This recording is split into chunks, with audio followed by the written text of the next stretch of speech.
But anyways, we're going to talk to my man, Steve Stoliar, about his great new book, Raised Eyebrows, My Years Inside Groucho's House. It's an amazing, amazing book. Trust me when I tell you, if you're a fan of old Hollywood, this is like the Bible. We're going to talk to Steve right now.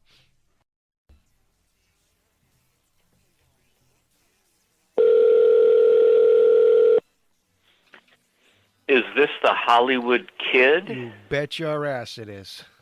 You bet your ass. Welcome to You Bet Your Ass. Hi-yo. Hi-yo. How you doing, Steve? I think I'm doing fine as we wait for the coronavirus to knock on my door and slip underneath. God forbid. Yeah. How are you? We're doing good. We're here in Boston. It's one of those things. I mean, nobody knows what the fuck is going on. It's crazy shit. Crazy times. Yep. And, I'm sure downtown L.A. is like a freaking, empty and, the footage of Manhattan just with tumbleweeds blowing through Times Square is jarring. What was that movie with Harry Belafonte? Oh, I forget the woman's name.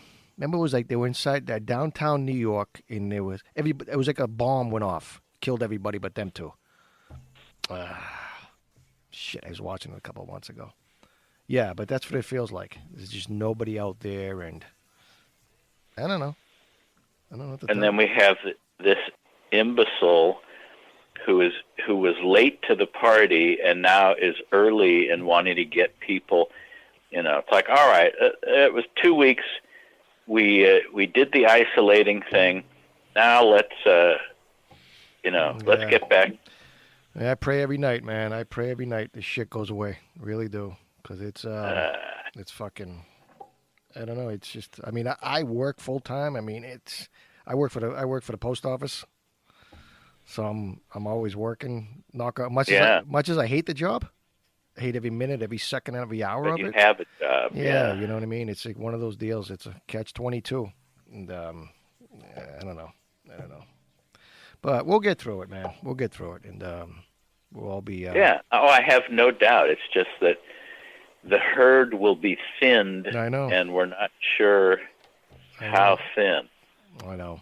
And there's going to be more protocols in place, It's going to be weird.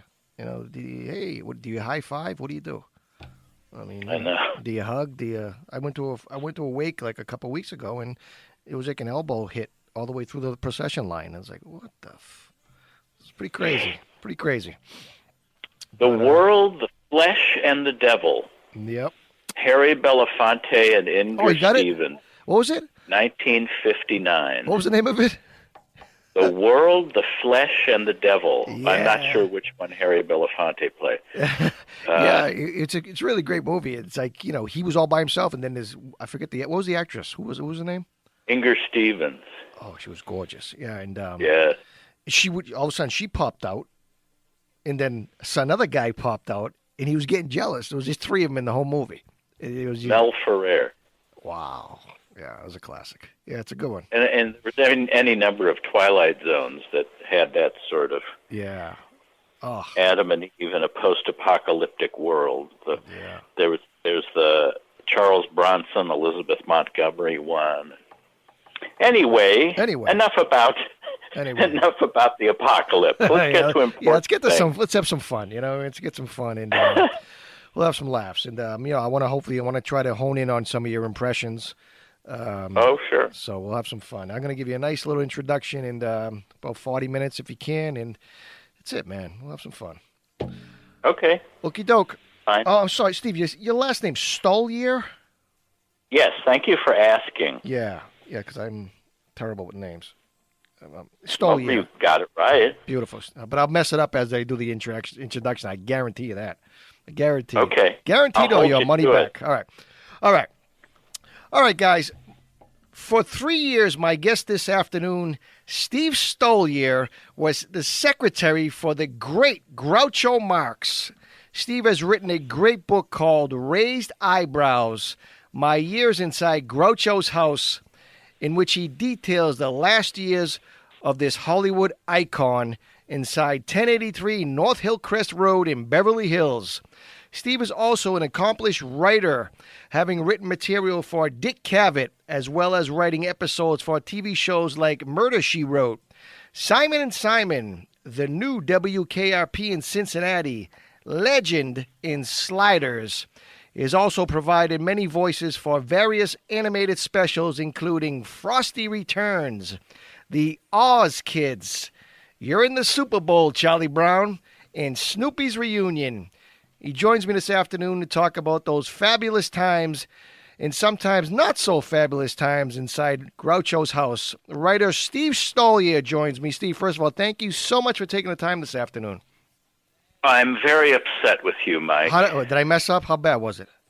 You promised to mispronounce my name, and you didn't do it. You pronounced it correctly. Wow, that's a first. Somebody ring the cowbell. So that's a first, believe me.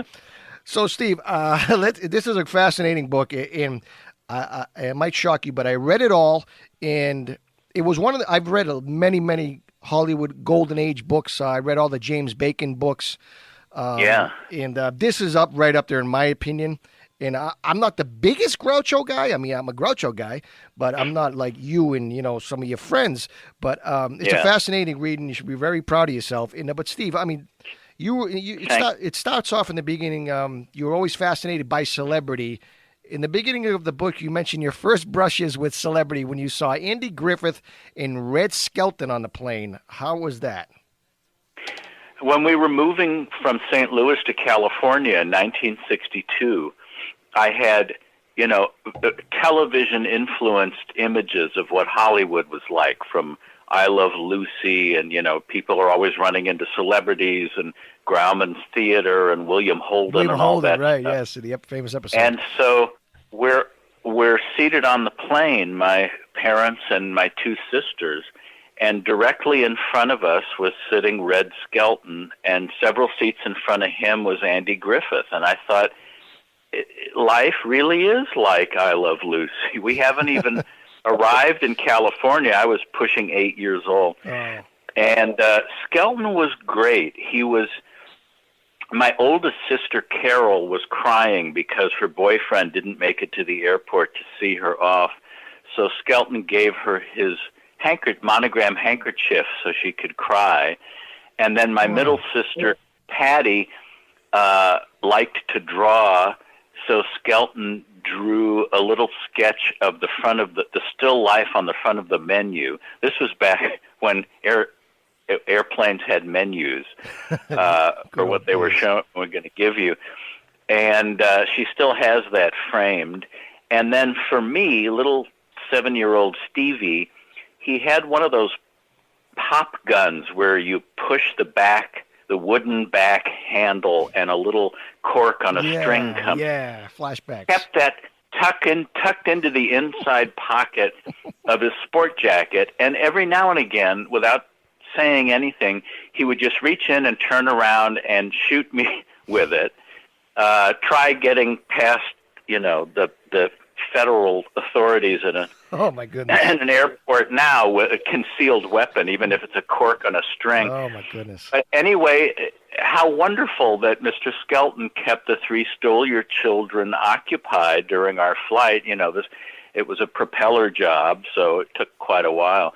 And I did get his autograph, and then Andy Griffith. Andy was he wasn't gruff, but he wasn't nearly as engaging as Skelton. And now in retrospect, when I think about the fall of 1962, both of their shows were white hot. I mean, the Red Skelton Hour and then the Andy Griffith Show in the early 60s were just two of the kingpins of, I guess, CBS primetime programming. Red Skelton, I may be wrong, but I believe he did have a very large porn library. Did he not? We didn't discuss that when I was 7. You didn't tell the 8-year-old kid? I don't know. I've heard that, but you hear celebrity things and you don't know if they're true or not. I went off the track a little bit there. So, Steve, tell my audience, how in the wide world of sports did you end up working for the great Groucho Marx? That was a bad Slim Pickens. That was a bad Slim Pickens. I'm sorry. Speaking of Slim Pickens, here's my story. I was a Groucho fanatic. I mean, after all, fan is just an abbreviation of fanatic. And certainly from an early age, I was aware of the Marx Brothers because of relatives of mine either resembled or quoted lines from the films. But it really took off like a rocket when I was in college and started seeing their old movies on TV. And I wondered where they had been all my life. And my favorite of the brothers was Groucho because of his,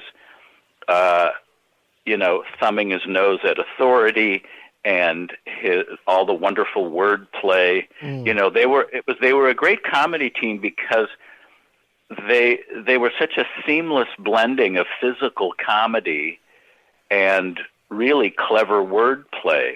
You had the brothers wallpapering Esther Muir into the wall, but then you also had lines written by George Kaufman and S.J. Perelman. So it was a really winning combination. And, Harpo's pantomime was all physical, obviously. And then there's the wordplay of Chico butchering English and just Groucho's fabulous punning and double entendres. And I thought ahead of their time, in my opinion. They were ahead of their time. Yeah. It was, and so I wanted to meet Groucho, but I figured the chances of that were pretty low. And in 72, he was touring in his one-man show, so I got to see him at the Dorothy Chandler Pavilion in Los Angeles. The ticket was $9.50, which I don't think would pay for parking there now. Not even close. No, it was a seat towards the back, but it was absolutely electrifying to see my hero walk out on the stage. And it was also kind of a blow to the solar plexus because I hadn't realized how old and frail he had gotten. I think the press had conspired to perpetuate the idea that good old Groucho at 80 years old, just as sharp and funny as ever. So I was expecting to see basically a slightly older version of the host of You Bet Your Life, and instead this old man shuffled out and was reading off of index cards, and it was really kind of a blow. And I figured, well, but this is as close as I'm ever going to get to him, and it was still so exciting to be in the same room, even if it was a huge room. And I clapped so hard my hands were stinging the next morning. And then after that show, my friend and I were in the parking garage, and I spotted Zeppo Marx with some young blonde. And I recognized Zeppo from it was a big surprise. interviews. And I thought, I'm never going to meet Groucho, but God damn it, I'm going to meet a Marx brother. So I went over and I said, "Excuse me, Mr. Marx, I just wanted to tell you how much I've enjoyed you in your films." And he said, "You didn't enjoy me. You were enjoying my brothers." And I thought, well, I'm so glad I had this chance to impart my gratitude to you so that you could snap at me for the compliment. But, I had seen Groucho and talked to Zeppo, so that was pretty good shooting for one night. But because Groucho was so frail, I thought, that's it. Any day I'm going to pick up the paper and read that, he just didn't wake up and it won't be a surprise and blah, blah, blah. But when I was a history student at UCLA, I got it into my cranium to try to convince Universal Studios to re-release Animal Crackers, which was the Marx Brothers' second film. They made it at Paramount, but the old Paramount films were purchased by MCA Universal in the late 50s. And even though Animal Crackers was included in the package, basically due to a clerical error, the copyright had expired and the rights had reverted back to the authors and composers of the original Broadway show, George Kaufman, Maury Riskind, Harry Ruby, and Bert Kalmar. And Universal saw absolutely no point in spending good money to clear the rights and release an old black and white Marx Brothers movie that hadn't been seen on television and hadn't been in theaters in decades, and that had Groucho playing Captain Spaulding and some of their most famous routines, because they were focused on important films like Airport 75. and downhill racer and legendary Universal product of the mid-'70s. Towering Inferno? Not yet. Not yet. But yeah, and that wasn't Universal. But anyway, they just didn't see the point in it. And all of my friends were Marx Brothers fans, and we all thought it was kind of a no-brainer that if there was a chance to... This was like the holy grail of Marx Brothers movies. They only made a dozen. Now, of course, with streaming video and Blu-ray and TCM, it's nothing to just dial up. You talk about a movie, and then someone punches a few buttons and they start watching it. But this was back when if a movie wasn't out and it wasn't legal to show it at places, it was essentially a lost film. So I managed to get in touch with Erin Fleming, who was the controversial woman, Canadian actress, who had started out as Groucho's secretary and became Groucho's manager. And really, as he got older and weaker, he grew more dependent on her, and she really was in charge of his life. And I got in touch with her, and I started a committee, a petition drive at UCLA to show Universal that there was enough of an audience that it's worth their while. And Erin agreed to bring Groucho to UCLA, and their PR guy notified the press. So I got to meet my hero and sit next to him while he and I talked to each other, and news people thrust microphones in our faces, and hundreds of kids were crowded around, and it was just electrifying. I said, Groucho, I am very happy to be meeting you after all this time. And he said, well, you should be. and Erin said, this is Steve Stoliar. He's trying to get Animal Crackers re-released. And Groucho said, did you get it? And I said, not yet, but we're working on it. And he said, well, you better or I'll fire you. I said, I didn't realize I was working for you. How much are you paying me? And he said, a little less than nothing. So, and he was great with the reporters. I remember one woman said, Mr. Marx, what is the purpose of your appearance here today? And he said, I expect to get lunch. And she said, but besides that, and he said, I may get dinner. And he said, last Halloween, 3 children showed up at my door dressed as Groucho, Harpo, and Chico. And I said, what did you give them? And he said, I sent for the police. So what I came to realize was that even though he was old and creaky in front of 10,000 people with a spotlight on him at the Dorothy Chandler Pavilion, on a more intimate basis, there was still a lot left of what had made Groucho Groucho. So that was very gratifying. And Universal relented and cleared the rights and reissued the film in '74. It had a re-premiere at the UA Westwood near where I was staying at UCLA. And that was exciting. I rented a tuxedo and all that stuff. And it was what was so gratifying was for many days thereafter, I could watch the line form down the street to go see this movie that I had wanted to see out, that Universal didn't think there was any market for. Right. And it broke the house record that had been set by the French Connection several years earlier. And then there was a second re-premiere in New York that I didn't attend, but Groucho did. And he was almost trampled by the crowd. It was apparently like the last scene in Day of the Locust, just this crush of people. There were police on horseback holding back the crowd. And and then go ahead. In the summer of that summer in '74, I had a couple of summer jobs lined up, both of which fell through, for which I remain eternally grateful. Because my dad was saying, I don't want you sitting around on your fanny all summer. Go get a job. Go to Taco Bell. See if they need a dishwasher. No, I don't want to. So I thought I have nothing to lose. So I called Aaron Fleming, and I said, do you think there's anything at all that needs doing that you think I might be able to?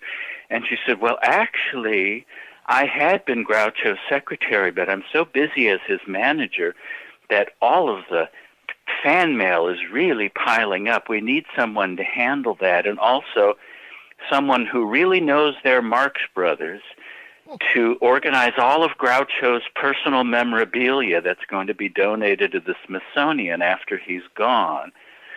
And in my mind's eye, it's like a Tex Avery cartoon where I'm ringing the doorbell as she's still on the phone explaining the job to me. But it didn't really happen that way, but that's how it felt. Your very first day was very memorable. The what? Your first day was very memorable.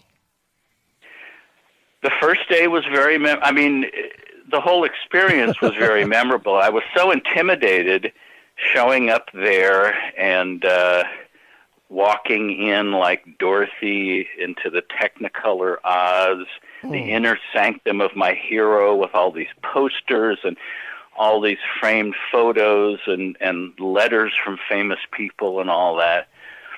And I was amazed that I was going to get to work in his house because I assumed I'd be working in an office and he would come in now and again to sign checks or something. And Aaron said, oh, no, dear, there's a room there that you can use and you can make your own hours and come and go as you wish. And I thought, and they're paying me money to do this?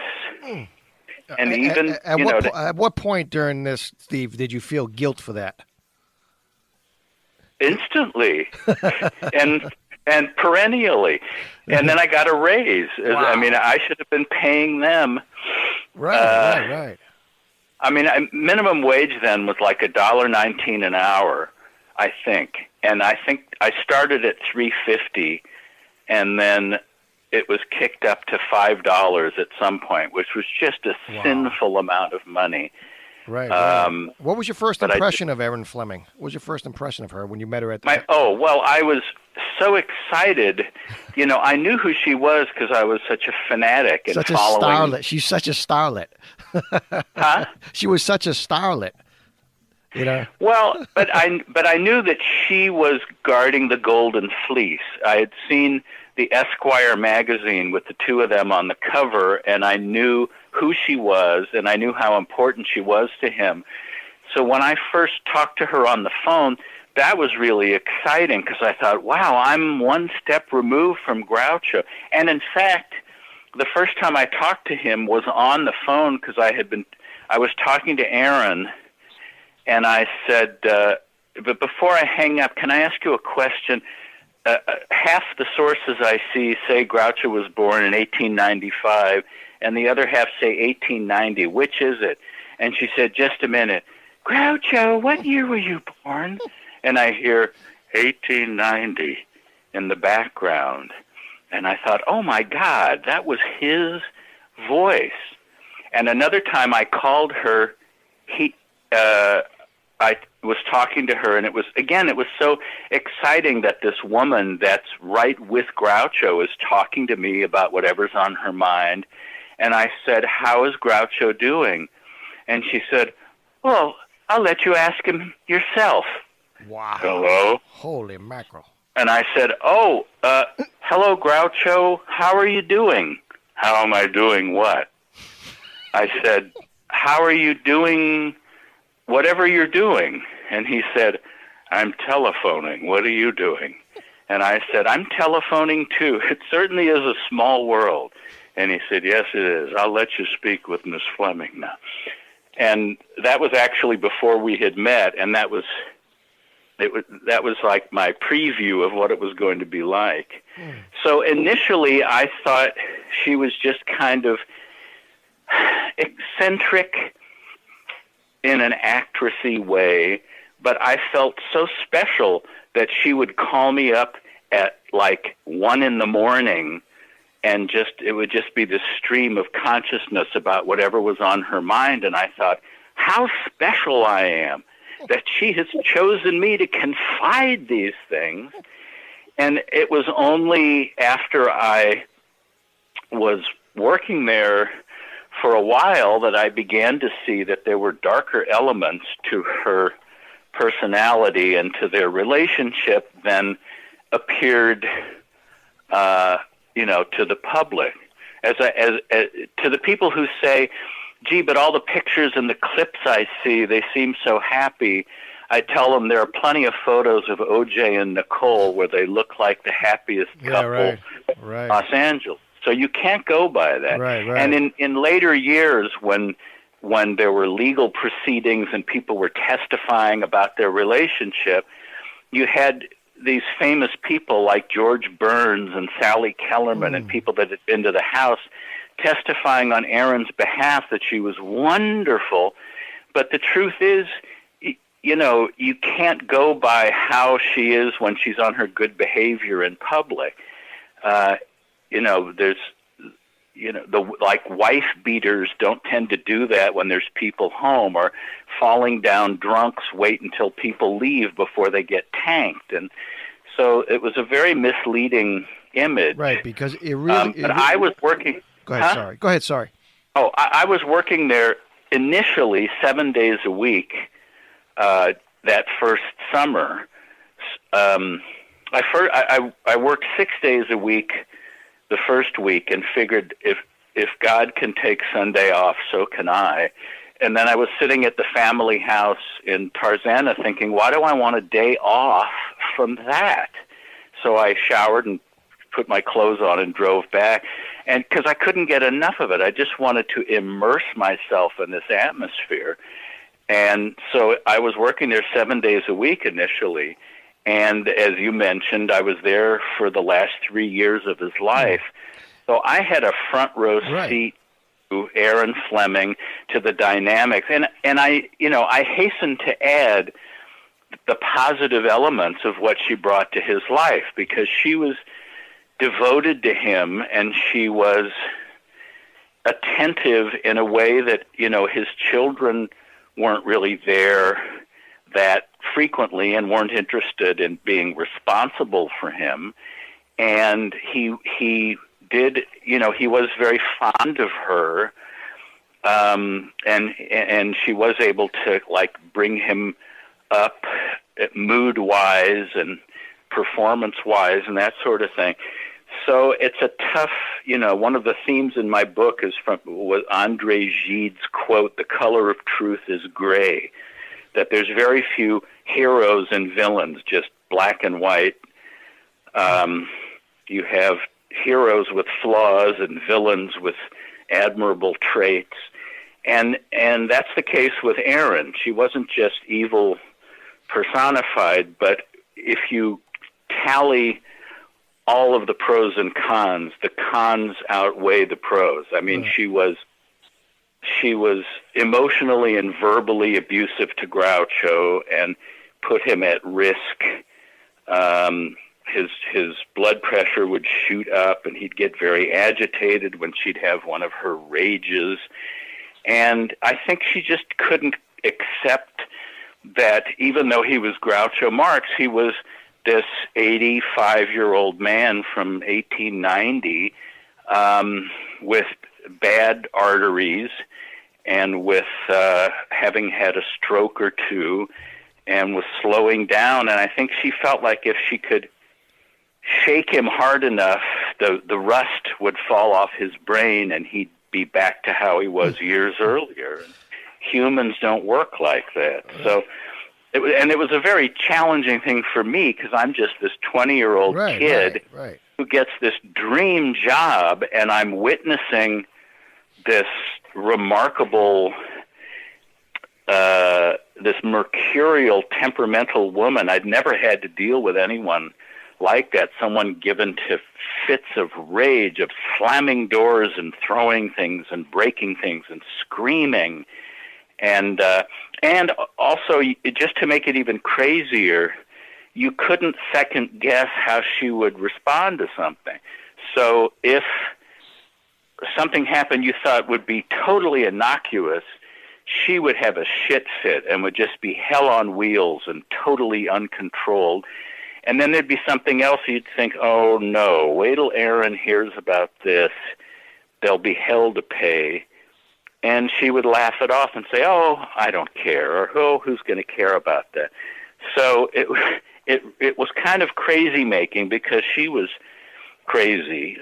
She was later diagnosed as a paranoid schizophrenic, plus she took both prescribed and recreational medications, so she was quite a volatile handful. And I'm certainly sympathetic to people that have psychological problems, but that it may help explain but doesn't excuse behavior. So it was a real best of times, worst of times, because I'm spending quality time with Groucho at the lunch table talking about all sorts of things, and meeting Zeppo and Gummo and Mae West and S.J. Perelman and Bob Hope and Steve Allen and all these people under really comfortable circumstances, having lunch or sitting in the living room with them or something. Yeah, you're in the Garden of Eden for a movie Garden of Eden, especially with Groucho, never mind everybody else. But I want to fast forward, Steve, to... I'm in the Garden of Eden with a rather substantial serpent. Right, very good. Very good. But I want to fast forward to Groucho's 85th birthday party, which was a pretty big event, a lot of big luminaries. Who showed up there that night? Oh, boy. Well, I was sitting, when Groucho was entertaining at the piano with Harpo's son Bill at the keys, I was sitting right behind Liza Minnelli, who is currently married to Jack Haley Jr., and I thought, this is interesting that the daughter of Dorothy married the son of the Tin Man. You're correct. Very good. Very good. But Bob Hope was there. Steve Allen was there. Jack Lemmon was there. Zeppo and Gummo came up from Palm Springs. Grace Kahn, who had been Groucho's sister-in-law at one point and was part of the Grace and Gus Kahn songwriting team of vaudeville in the 20s, and it was really wonderful. Let's talk a little bit about Bob Hope that night. How was Bob that night? Well, Bob Hope was on his way to a testimonial charity event for Danny Thomas, so he was in a tuxedo. And so when he came in sort of in the midst of the proceedings, but Groucho stopped when Hope came in and said, this is a man who has made me laugh. And Hope said, oh, Groucho, you don't have to say that. And Groucho said, if you weren't here, I wouldn't say that. Oops. And Hope did sort of a fake exasperation and said, it's been like this for 35 years. And I thought that given the fact that they'd known each other for decades and that he was in Groucho's living room, he'd have humorous things to say about Groucho. But instead, he used us to try out his Danny Thomas material. So he's standing in Groucho's living room saying, you know, Danny Thomas is so religious, he has stained glass bifocals. But Danny's a great... So that was kind of bizarre. He was trying his material that night for that party. Yeah, the same way that he would come out and use the Carson's Tonight Show audience to try out some of the stuff that he was going to shoot at the studio across from Carson's for his own NBC special. Yeah, it was never a Bob Hope. He was like, oh, here's a bunch of people. Let me see how they do, and I'll throw the ones out that don't get laughed. But still, I'm not going to undercut how galvanizing it was to be sitting on the floor in the living room along with Liza Minnelli and she didn't want to sing. She didn't want to sing that. She didn't want to sing that night, Liza. No, it was that was a little frustrating because there was this sense that when people were there, they might do a little something of whatever they do, a little bit of comedy or a little bit of songs. Steve Allen would play the piano, and he was wonderful and charming and funny. And Bill Marx at the piano tried to coax her to sing Cabaret, and he was going bum bum bum bum bum bum bum bum bum bum. You know, what good is it? And she wouldn't have it. She begged off from that. But that was her prerogative. Peter Sellers was also there. Wow, Peter Sellers. He you hear this about him, and it was my experience.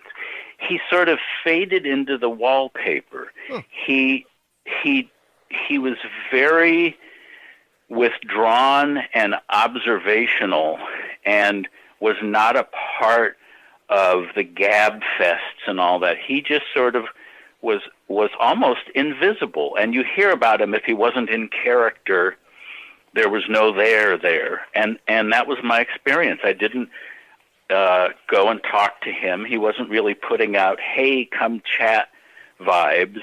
Was like an introvert? Was like an introvert? Like an introvert, maybe? Yeah, and I think you hear that about a number of comedians or actors, the geniuses, where they're not comfortable in their own skin, but they're fine if they're hiding behind the makeup and the character. So he was there, and how was Jack Lemmon? Lemmon was great, and he really was one of the nicest guys. We stayed in touch. We exchanged a few letters, and when I went to New York, I moved to New York in the early 80s to write for Dick Cavett, and Lemmon and I stayed in touch, and then when I moved back, I saw him again, and he was kind enough to read the manuscript of Raised Eyebrows and provide a really nice dust jacket blurb. And, you know, at the party, I overheard Harpo's son Bill say to Jack Lemmon, you know, there's so many jerks and phony people in this business, but I have to say, you are really a genuinely nice guy. And Lemmon said, oh, well, thanks, but, you know, there's no reason not to be. And at the time, I remember thinking that it was just sort of a, you know, thanks, you two, just kind of a quick comeback. But I came to realize how wise it was, that there really is no reason not to be a nice guy. The glass half full, half empty thing is like, there's people who don't trust people until they earn the trust. And then there's people who trust people until they're betrayed. And there's no right way. There's just sort of whichever you fall into. And Lemmon was just this gregarious, generous, down-to-earth, and yet one of the greatest, I mean, equally adept at comedy and drama. But he was great, and I remember him improvising jazz on the piano while I'm just sitting nearby. While you were a 20-year-old film student. Yeah, that's great. You got Bob Hope next to you, George Burns in front of you. Talk about George Burns. He seemed like, in the book, he sounded like a very nice gentleman. Yeah, and I certainly, this was before he had done the Sunshine Boys, and there was that whole renaissance of interest in George Burns. But it didn't matter to me because I fully appreciated that he was half of Burns and Allen from radio and television and had been in those Paramount comedies, and since she died had headlined in Vegas and all this. So I fully appreciated who Burns was, and I was kind of nervous when he was coming over for lunch, but the doorbell rang and I answered it, and he just looked up and smiled at me and said, "Hi, you want to live a long time? Become an actor. You'll live to be an old man like Groucho and me." "Okay, let's see." And he shuffled past me into the dining room. Like he was at Nate Nels. Yeah, and it was he put me totally at ease. And it was wonderful watching him and listening to him and Groucho talking about, you know, you remember Chico was screwing the daughter of the manager of B.F. Keith's theater in Chicago. And it wasn't in Chicago. It was in Milwaukee, because the theater in Chicago was the one where Harpo... And it's like, wow, this is great. And then at the end of lunch, I honestly can't stand the smell of cigars, and I was delighted that Groucho had to give them up because of his health, although many of his friends still smoked them, so I didn't completely get away from it. But after lunch, Burns took out a cigar and he pushed it into the plastic holder, and he said, "I never smoke expensive cigars. All I care about is if it fits the holder. Milton Berle pays $2 a piece for his cigars. If I paid that much for a cigar, I'd go to bed with it before I'd smoke it." That was big money back then. And it was just for me. I mean, There was no one else. I think Aaron might have been there, but it was just, and because it was such an egalitarian household, there was no sense that, the help took a plate into the kitchen and ate it at the counter. It was whoever was there ate in the dining room at the table with Groucho. And so it was like a show every night. Yeah. Yeah, amazing. Although he was a serious man. He would be upset by things in the news. He kept up with what was happening in politics. He would give me a review. Wasn't a big fan of Milton Berle. Well, Berle was, I don't know, all those guys knew each other and were on friendly terms.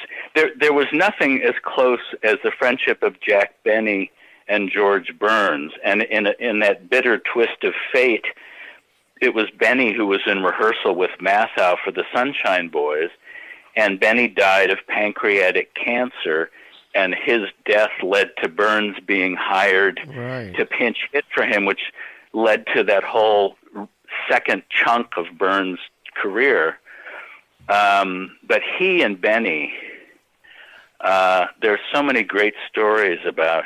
Apparently, Burns could get Benny laughing like no one could. And it got to the point where it was just like shorthand, where all he had to do was like look at him or say something. And apparently there was a birthday party for Jeanette MacDonald once, and Benny and Burns and the other guests were at the bottom of the stairs when Jeanette MacDonald made her appearance, and she was getting ready to sing. And Burns turned to Benny and said, "You know, Jack, it would be a horrible thing if when Jeanette started singing, you would have started laughing." And that's all it took. That's all it took. So she started with, "Oh, sweet mystery of life at last." And he doubled over in laughter. And how are you supposed to say, "No, I'm not laughing at you. I'm laughing because..."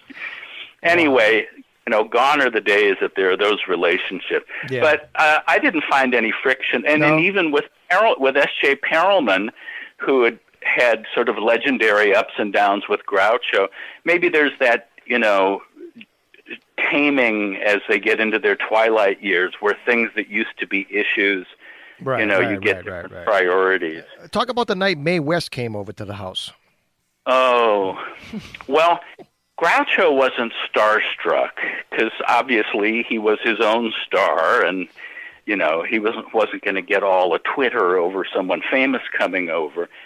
But Aaron was very concerned that it goes smoothly, and that the food is just right, and the place was extra straightened up and looking really sharp. And she said to Groucho, "Don't say anything that might embarrass Miss West," which is like telling a kid, "Don't touch the wet paint sign." Yeah, right. So and they really weren't friends. There was no animosity. But Groucho always preferred the company of writers over stars because he found them to be more stimulating and interesting as conversationalists, as opposed to, "Hey, look, I'm here with this famous person." Even when he was at MGM in the 30s, it meant nothing to him to go to the commissary to sit with Robert Taylor and Clark Gable and Joan Crawford and those people. He wanted to sit at the writer's table, even though that was considered like a second-class section of the commissary, because they had interesting, funny, perceptive things to say about entertainment and politics and all, and Groucho thrived on that. So even though he and West were at Paramount in the early 30s, it wasn't like they hung out together and went out to dinner or something. But it came to pass, I think, because they saw each other at some event, and Mae West wrote a letter to Groucho saying something like, seeing you again reminded me of all those days when I would be waiting for my rushes and would be watching the footage of you and your brothers. Boy, wouldn't you love footage of Mae West watching the rushes for horse feathers or ducks? And then she said, you should come up and... Yeah. I'm sorry, go ahead. You should come up and see me sometime. So Aaron said to Groucho, why don't we have her over? So she said, be sure you don't do anything to embarrass me. So Mae West comes over. Very short woman. She was 4'11" without her shoes on. Mackerel. And she had a sort of depth perception problem with her sight and inner ear, so she had to walk carefully. But otherwise, she was, a force of nature. The first thing Groucho said was, "Hiya, Mae, what do you hear from Bill Fields?" She said, "In your dreams, Groucho." Bill Fields being W.C., the co-star of My Little Chickadee, and they legendarily hated each other to the point where they wouldn't speak to each other and had to pass notes through an intermediary. So the first thing he says is, "What do you hear from Bill Fields?" And then she was coaxed to go over by the piano. She said, "Oh, I didn't bring my records," because it's like she didn't have her backup music. But she said, I might be able to do some reciting. Wow. So Bill Marx started playing kind of a honky-tonk version of Frankie and Johnny. Ding, ding, ding, ding, ding, ding, ding, ding, ding. And she starts reciting this poem, Pleasure Man, which is this bawdy poem that she had written in the 20s. And it was just remarkable watching this. And then when she was finished, Groucho said, "Didn't they throw you in the pokey once?" And in fact, she had been arrested for indecency for her play Sex when it played in New York in the 20s. And she said, "That's true, Groucho, but I always managed to wiggle out of tight situations like that." And I thought, this is great. But then Aaron is dying, of course, because Groucho mentions Bill Fields and then being thrown in jail. And I think it was probably all because Aaron had said to him, "Now, don't say anything that might embarrass." But it was, it was this Jurassic Park watching these two, the king and queen of Paramount comedy of the early 30s, trading quips and entertaining each other. And she signed a book that I happened to have brought with me, Sin-Searly. She always made a point of separating the sin from the Searly when she signed her autograph. So it was just an astonishing, one of many, many extraordinary moments that made up 3 years of my life that changed the remainder. It's amazing. It's just young, like you say, you're like a 20-year-old kid in film school at UCLA, and you get a front row seat. So many good times in the house, Steve. But there was also a lot of dark times because it could have been, I think it was 1974 in the book. You said there was actually a coup to get rid of Aaron. Yeah, that was a tough. It was a tough challenge. It was a very gossipy household, and when Aaron wasn't around, I would get together with the nurses and the housekeeper and the cook, and we would talk about, did you hear what Aaron said, or did you see how Groucho responded? And I wish you wouldn't do that. But we were all, of course, afraid of being fired, because if you challenged her, it's like being in the Trump cabinet. You stand up to them, and that's fine. And then the next thing is you've been asked to resign. So we figured we gain nothing trying to look out for Groucho's well-being if we lose our job. On the other hand, it was painful to watch how she would scream at him and call him Methuselah and blame him for coughing or having Did she ever hit him? Did you physically hit him? Do you know? I saw her wad up a napkin and throw it at him. That's the worst I saw. I heard that she could slap him. But also, if you know anything about psychology, or I'm not sure how your childhood was, the whole thing about sticks and stones is bullshit, because verbal abuse can cut much more deeply than just hitting someone. Right. And it lasts longer. Yeah. It goes deeper and hurts more than just something that with a little liniment or a Band-Aid heals. So it was really rough, and we thought we can't really. We worried that removing Aaron would be like taking someone off heroin, and then we worried that the withdrawal would kill him, because he was so dependent on her and so fond of her that if somehow we could figure out how to subtract her from his life, what is it? The cure might be worse than the problem. Right. Because she actually go ahead. I'm sorry. She what? No, I'm sorry. She actually got a little bit paranoid. She hired some private investigators. Yeah, that was under different circumstances, but we did. There was a nurse, Connie, who we thought would work as a good substitute for Aaron, because she was young and attractive, and she had the medical background that meant that she could do what was in his best interest and not just for her glorification.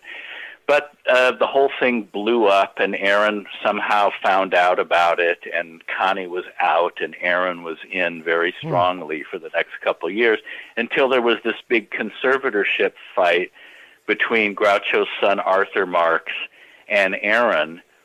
And yes, she was paranoid, and then sometimes paranoids are right, that there are people out to get them. And again, it was crazy making for me, because you never were sure what was absolutely true, what was exaggerated, and what was complete fabrication. And she was convinced that Arthur Marx had in surveillance equipment installed in Groucho's house to spy on Aaron, even though she didn't live there. It's like he's going to be listening in. So she hired these two private detectives to come in and sweep the house and its environs for any surveillance equipment. And so they did, and then they came back in, and she said, "What did you find?" And they said, "We didn't find evidence of the phones aren't bugged, and there's no evidence of any surveillance equipment." And she couldn't believe it. She thought, it has to be. I know he's listening. I know he's...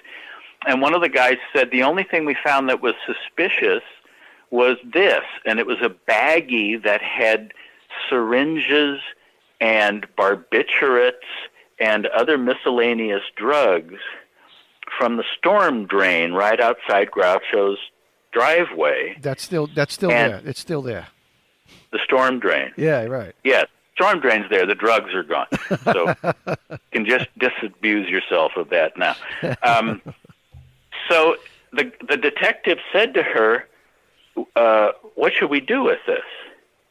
And she looked at him like he was crazy and said, "Bury it in the backyard." Wow, what a psycho. He thought, something tells me that's not what I should do with this.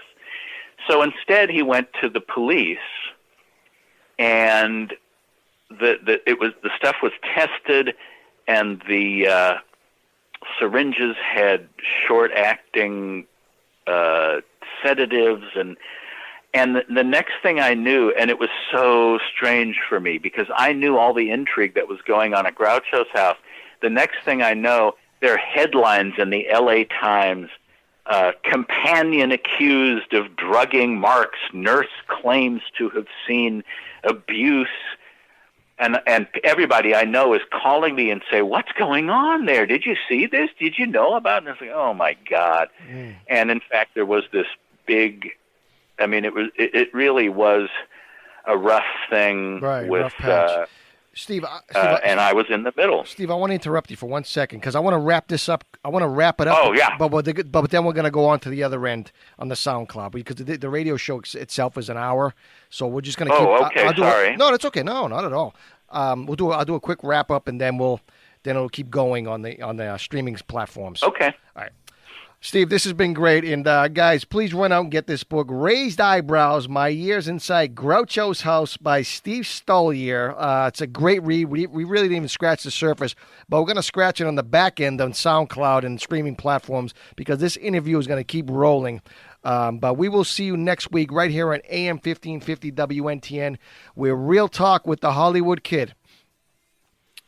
All right, Steve. All right. So we'll just pick it up and...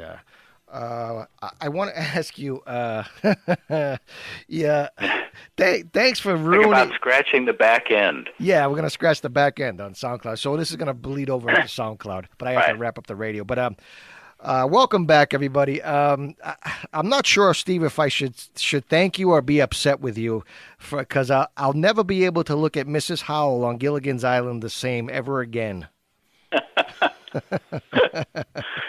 Well, my boy Georgie, boy George. What? My boy, Mr. Kaufman. Oh yeah, no, I know what you were hinting at. Right. Except that the upside of the story is that it led to my friendship with Dick Cavett, which continues to this day, and he's the one that gave me my big break as a writer, and has been sort of like a big brother, but not in an Orwellian sense. What happened was Groucho got a copy of Dick Cavett's memoir called Cavett, of all things, because he and Woody Allen had provided dust jacket blurbs. And Groucho shuffled into my office at his house, and he said, "Read this, you'll enjoy it." And I thought, well, I like Cavett. I don't know if I want to read a whole book about him, but Groucho's going to ask me what I thought of the book, so I better read it. And I started reading it, and from the very beginning, I thought, oh, man, this is my kind of guy. We had such similar backgrounds, losing our mothers to cancer at an early age and being shy around girls and becoming fanatics for early classic comedians and Groucho fans. And I thought, if we were ever to meet, I bet we'd hit it off. But it's never going to happen because he's one of those New York snobs, and I'm just this kid going to UCLA. But in the course of reading the book, Cavett said that when he met Groucho, he had scribbled down some notes of things that Groucho said, and now he wasn't sure what some of the notes mean. And as examples, he wrote Harry Ruby envelopes and Kaufman in car. And I thought, I think I know what these are because I've heard Groucho talk about it. So I stole Cavett's address from Groucho's little black book, and I zipped a piece of paper into my typewriter, and I wrote him a letter and introduced myself and said, I think I might know what these things are that you can no longer place. I said, Harry Ruby used to have a lot of rubber stamps that would say things like, pardon my typing, and another one that said ... and my spelling, and little rubber stamps that had hands pointing in different directions. So I think that might be what Harry Ruby envelopes is. And in terms of Kaufman and Carr, Groucho said that George S. Kaufman had been having an affair with Natalie Schaefer, who you have to realize in the 30s and 40s was not the sort of icky, oldish lady she was on Gilligan's Island. She was an attractive Broadway actress. And Groucho said, Kaufman took her to lunch, and he ordered cream of tomato soup. And he was eating it, and she reached over with her spoon, and she took a spoonful of the cream of tomato soup and tasted it and said, no, this is good. And Kaufman was so annoyed that she would just do that he ordered a whole second bowl of the stuff and gave her the bowl that he'd been eating, and he started in on that one. And she was a little upset that he took it that way. And on their way back, they were in the back of a car, and Kaufman had both arms and legs around her. And she said, "George, you're considerably nicer now than you were in the restaurant." And he said, "There's a big difference in fucking and cream of tomato soup." I had to get that one out. So I sent that to Cavett, and he wrote back and said, "Steve, you were uncannily on the nose with your two guesses. Off to the airport, but write again, and I will answer again and better." And that was the start of a beautiful friendship. Oh, it's fantastic! What a great story! What a great story! I'm sure they had a lot of great stories about getting around in those days. Talk about the time Groucho and Lucille Ball were presenters at the Emmys. Yeah, and I think it was 70. It was either the 75 or 76 Emmys, and they thought it would be great to have these, king and queen of comedy come out. And I remember one of the producers came over, and just like Cavett did with scribbling things down, I would sometimes rush into my office at Groucho's and jot things down that Groucho had said, basically so I could remember to put them into letters that I would write friends about what happened today. And those, mercifully, that thick clump of yellowing scratch paper with a rusty paper clip, which I still have, by the way, helped fill in a lot of blanks when I was writing Raised Eyebrows, because they were just moments, just offhand comments from lunches, or when journalists would come over to interview Groucho and he would say something insulting to them that, gee, somehow never made it into their finished piece, but I would have it there. So this poor young producer comes over to talk to Groucho to prepare him for their spot, which I think was going to be presenting Best Comedy for that season. And this guy is trying to explain it to Groucho and saying, you're going to need to stick to the script because it's going to be tight. And he said, "I know Lucy will be." And finally ended up with, "And you'll have to remember that this is going to be live." And Groucho said, "Well, then you'll have to get someone else." So, unfortunately, as Groucho predicted, Lucy was tanked that night.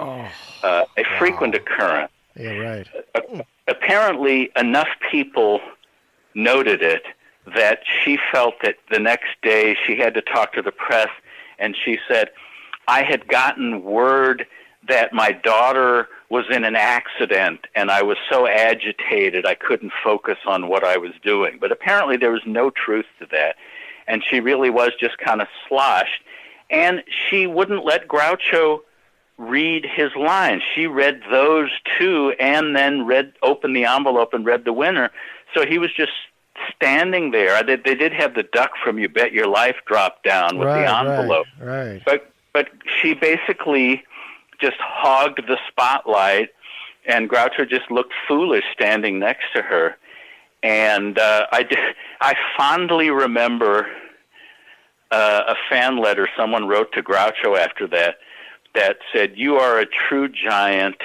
If Lucille Ball learned to stand on her head and spit nickels, I wouldn't pay a penny to see her. You are a legend," or something like that. Right. Which was kind of heartwarming. But, that didn't go too well. Wow. And apparently there's no end of negative Lucille Ball stories, despite the fact that she was beloved by generations for I Love Lucy.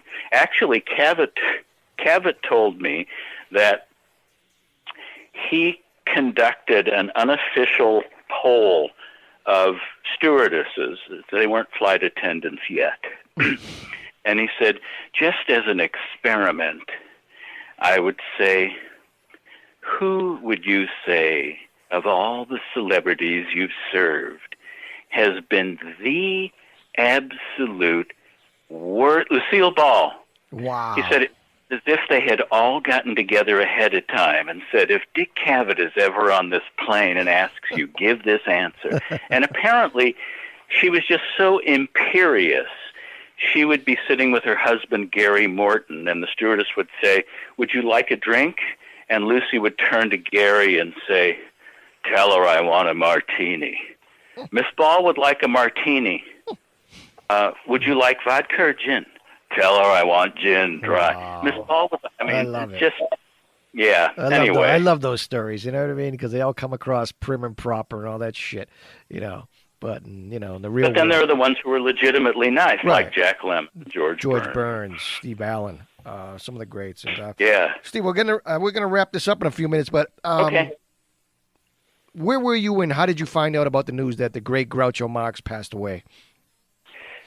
Well, it was news I had been expecting since before I had the job, and then anytime there was a health scare, like Groucho fell or had a slight stroke or something, I would think, that's it, the coach is turning back into a pumpkin, it was great while it lasted, da-da-da-da-da. And it kept not being it, although in his final months he had really declined. He had broken his hip, he was in a wheelchair, he was having a rough time, and it was clear that this really was the last chapter. But again, you weren't sure which week, which day. And he was in the hospital, Cedars-Sinai. And even under those circumstances, right before he died, his son Andy was there and told me that Groucho was sleeping and the nurse came in and woke him up. And he said, "What do you want?" And she said, "I have to see if you have a temperature." And Groucho said, "Don't be silly. Everyone has a temperature." Wow. I mean, the mechanism was still there, even when sharp. he's drifting in and out of lucidity. So I was, I had also taken a job towards the end, working in the steno pool at Universal, typing scripts all day, because I needed a more regular check after I graduated college, and Groucho had become a part-time thing. And I think I was coming home from the office, and I heard that he had died, and you know, it was anything but a shock. One of the things that was upsetting was that Presley had died 3 days earlier, and the world was reverberating from that untimely death, to the point where, unfortunately, as great as he was a master of timing, Groucho's timing was off, because it was sort of like, and death came to 86-year-old comedian Groucho Marx this afternoon, and we'll be back with more coverage of Elvis's death. The king is dead, after a word from our sponsor. So like when Cecil B. DeMille died with alfalfa. I didn't even know they knew each other. But I think, I think sort of like that was the same day. Yeah, I mean, like I don't know under what circumstances alfalfa would have gotten a huge coverage. Maybe it is Louis B. Mayer. Either one. I get them mixed up all the time. Well, sorry. You're mixing up alfalfa and Louis B. Mayer. Anyway, so I mean, then it was clear that it really was the end. So actually, Nat Perrin, who was Groucho's longtime friend and co-writer of Monkey Business and Duck Soup, he had put me in charge of the household on weekends to orchestrate the warring factions coming to visit Groucho, the Aaron camp and the Arthur camp. And Nat did ask me to come in for a final weekend of kind of wrapping things up. And I ended up fielding a lot of phone calls from Groucho's friends who were just not sure what to do. I remember Betty Comden of the writing team of Comden and Green that wrote Singing in the Rain and The Bandwagon. And she said, is Aaron there? And I said, no. And she said, is Arthur there? And I said, no. And she said, I don't know who to console. And I said, I guess we should console ourselves.